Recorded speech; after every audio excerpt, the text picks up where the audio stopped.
ಪುನೀತನ ಕರ್ಕೊಂಡ್ಬಿಟ್ಟೆ. So ವಯಸ್ಸಾಗಿರೋ ಅಷ್ಟೊಂದು ಜನನೆಲ್ಲ ಬಿಟ್ಬಿಟ್ಟು ಯಾಕೆ ನಾನು ಪುನೀತನೇ ಕರ್ಕೊಂಡೋಗಿ ಅಂತ ದೇವ್ರಿಗೆಲ್ಲ ಬಯಸಿದ್ದೀನಿ. ಆಮೇಲೆ ನಾವು 3 ದಿವಸ ಊಟ ಮಾಡ್ತಾ ಇದ್ದೀವ. ನಾನು ಹೋಗ್ಲೇಬೇಕು ಸಂಬಂಧಿಗೆ ಅದೇನಾದ್ರೂ ನಾನು ಹೋಗ್ಲೇಬೇಕು ಅಂತ ಟಿವಿನೆಲ್ಲ ನೋಡ್ತಿದ್ದೆ. ಜನನೆಲ್ಲ ಅದಕ್ಕೆ ಬೇಡ ಅಂತ ಎಲ್ಲ ಬೈತಿದ್ರು ನನಗೆ. ಇಲ್ಲ ನಾನು ಹೋಗ್ಲೇಬೇಕು ಅಂತ ಅಡ್ಡ ಮಾಡಿದ್ದೆ. ಬಟ್ ಆಗಿಲ್ಲ. ಅವ್ರು ನೋಡ್ಬೇಕಂತ ಒಂದು ಚಿಕ್ಕ ಆಸೆ ಇಟ್ಟಿದ್ದು ನನಗೆ. ಆ ದೇವರು ನನ್ನ ಹೇಳಿ ಬರ್ದಿರಿಲ್ಲ. ಆ ಭಾಗ್ಯ ನನಗೆ ಇದ್ದಿಲ್ಲ ಅನ್ಸುತ್ತೆ. ಬಟ್ ಅವ್ರ ಬಗ್ಗೆ ಮಾತಾಡೋದು ತುಂಬಾ ಇಷ್ಟ ಆಗುತ್ತೆ. ಇನ್ನೊಂದು ಸಲ ನಮಸ್ತೆ. ಅವ್ರ ಮನೆ ಜನ ಎಲ್ಲ ನೋಡಿದ್ವಿ. ನಾನು 26ರಿಂದ ಬರ್ತಾ ಇದ್ದೀನಿ. ಎಲ್ಲಾನು ನೋಡಿದ್ವಿ. ರಾಜು ಮಿಸ್ ಆಯ್ತು ನನಗೆ. ನಮ್ಮ ಯಜಮಾನ್ರು ಧರ್ಮಸ್ಥಳಕ್ಕೆ ಹೋದ್ರಂತೆ. ಅವಾಗ ಹಾಡು ಒಂದು ಧರ್ಮಸ್ಥಳ ಹಾಡಿದ್ದೆ. ಆ ಹಾಡು ಈಚೆ ಬಂದ್ರಂತೆ ಅವಾಗ ನೋಡ್ಕೊಂತಾರೆ. ಅದಕ್ಕೆ ನೀನು ಅವ್ರು ನೋಡಿದ್ರೆ ನಾನು ಇನ್ನು ನೋಡ್ತೀನಿ ಬಿಡೋ ನನಗೆ ಸ್ಟಾಕ್ ಆಯ್ತು ಅನ್ಕೊಂತೀನಿ. ಅಂದ್ರೆ ಅವ್ರು ಯಾವುದೇ ಆಗ್ಲಿ ಸಹ ಇವ್ರ ಫ್ಯಾಮಿಲಿ ತರ ಇನ್ನೊಂದು ಫ್ಯಾಮಿಲಿ ಸಹ ಬರೋದು ಇಲ್ಲ, ಬರೋಕ್ ಸಾಧ್ಯ ಇಲ್ಲ. ಆ ತರ ನಡ್ಕೊಳಕ್ಕೂ ಆಗಲ್ಲ. ಅದ್ ಹೇಳ್ತಾರಲ್ಲ, ಸೂರ್ಯ ಒಬ್ನೇ ಚಂದ್ರ ಒಬ್ನೇ, ಮಹಾರಾಜ ಸಖಿನ ಸೇವಕಿ ರಾಜ್ಕುಮಾರ್ ಆಗ್ತೀನಿ ಅಂತ ಟ್ರೈ ಮಾಡ್ತಾರೆ. ಆದ್ರೆ ಅದು ದೇವ್ರು ಕೊಟ್ಟು ಹೊರ, ಅದು ಆ ದೇವ್ರು ಕೊಟ್ಟಿರೋ ಇದು ಅದು ಆ ತರ ನಾನು ಆಗ್ತೀನಿ, ನಾನು ಮಾಡ್ಕೊಂಡು ಸಾಧ್ಯನೇ ಇಲ್ಲ ಸರ್. ಹೇಳಲ್ವಾ, ಗಾಳಿ ಚಂದ್ರ ಸೂರ್ಯ ಅಷ್ಟೇ ಸಾಕ್ಷಿ ಫ್ಯಾಮಿಲಿ. ಅಶ್ವಿನಿ ಅಮ್ಮರಿಗೆ ನಾನು ಹೇಳ್ತೀನಿ, ಯಾವತ್ತೂ ನಮ್ಮ ಜೊತೆ ನೀವು ಪೂರಿ ಜೊತೆ ಅವತ್ತು ಧೈರ್ಯವಾಗಿ ಆ ಮಕ್ಕಳು ಫಸ್ಟ್ನೇ ದಿವಸನೇ ಅವ್ರ ಮಕ್ಕಳ ಕೈಯಿಂದ ಅನ್ನ ಇಸ್ಕೊಂಡೆ ನಾನು ಫಸ್ಟ್ನೇ ಫಂಕ್ಷನ್ ಅಲ್ಲಿ. ಅದನ್ನಂತೂ ನನ್ನ ಜೀವನದಲ್ಲಿ ಮರೆಯೋಕ್ಕಾಗಲ್ಲ. ಪ್ರಸಾದ ಕಣ್ಣು ಗೊತ್ತು.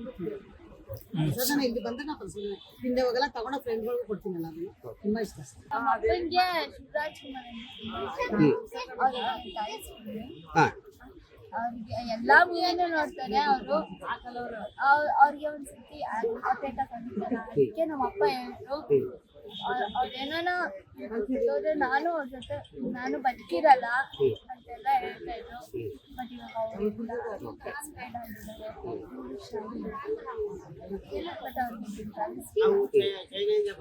ನಮ್ಮಪ್ಪ ತುಂಬಾ ಟ್ರೈ ಮಾಡ್ತಿದ್ರು ಅವ್ರ ಜೊತೆ ಮಾತಾಡ್ತಿದ್ರು. ನಮ್ ತಾತ ಇದ್ದಾರೆ, ಅವರೆಲ್ಲ ನೋಡಿದ್ದಾರೆ. ಫೋಟೋನೂ ಐತೆ ಮನೆಯಲ್ಲಿ, ನೋಡಿದ್ದಾರೆ. ಬಟ್ ನಮ್ಮಪ್ಪ ನೋಡಿಲ್ಲ.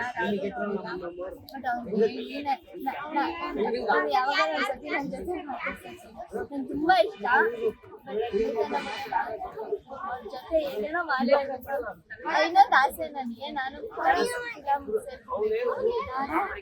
ಶೋಗೆಲ್ಲ ಟ್ರೈ ಮಾಡ್ತಾ ಇದ್ದೀನಿ. ಹೋಗ್ಬೇಕಂತೆಲ್ಲ ಆಸೆ. ದಯವಿಟ್ಟು ನಾನು ಟ್ರೈ ಮಾಡಿದ್ದೆ ಡ್ರಾಮಾ ಕ್ವೀನರ್ಸ್ಗೆ. ಬಟ್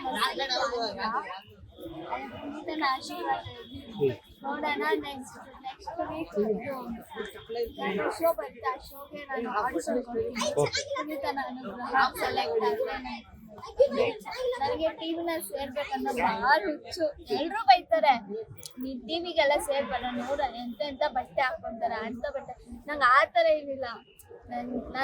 ನಾನು ಒಂದು ಹೆಸರು ಮಾಡಬೇಕು, ನಂದೇ ಆದ ಒಂದು ಹೆಸರು ಇರುತ್ತೆ. ಈಗ ಪುನೀತನ ಅವ್ರ ಕಣ್ಣುಗಳು ದಾನ ಮಾಡಿದ್ದಾರೆ. ನಾನು ಹಂಗೆ ದೊಡ್ಡೋಳಾದ್ಮೇಲೆ ನಾನು ಕಣ್ಣುಗಳು ನಾನು ದಾನ. ಬಟ್ ನಾನು ಮೆಡಿಕಲ್ ಕೊಡ್ತೀನಿ ಸರ್. ಮೆಡಿಕಲ್ ಉಪಯೋಗ ಆಗ್ಬೇಕು, ಮಣ್ಣು ತಿನ್ಬಾರ್ದು.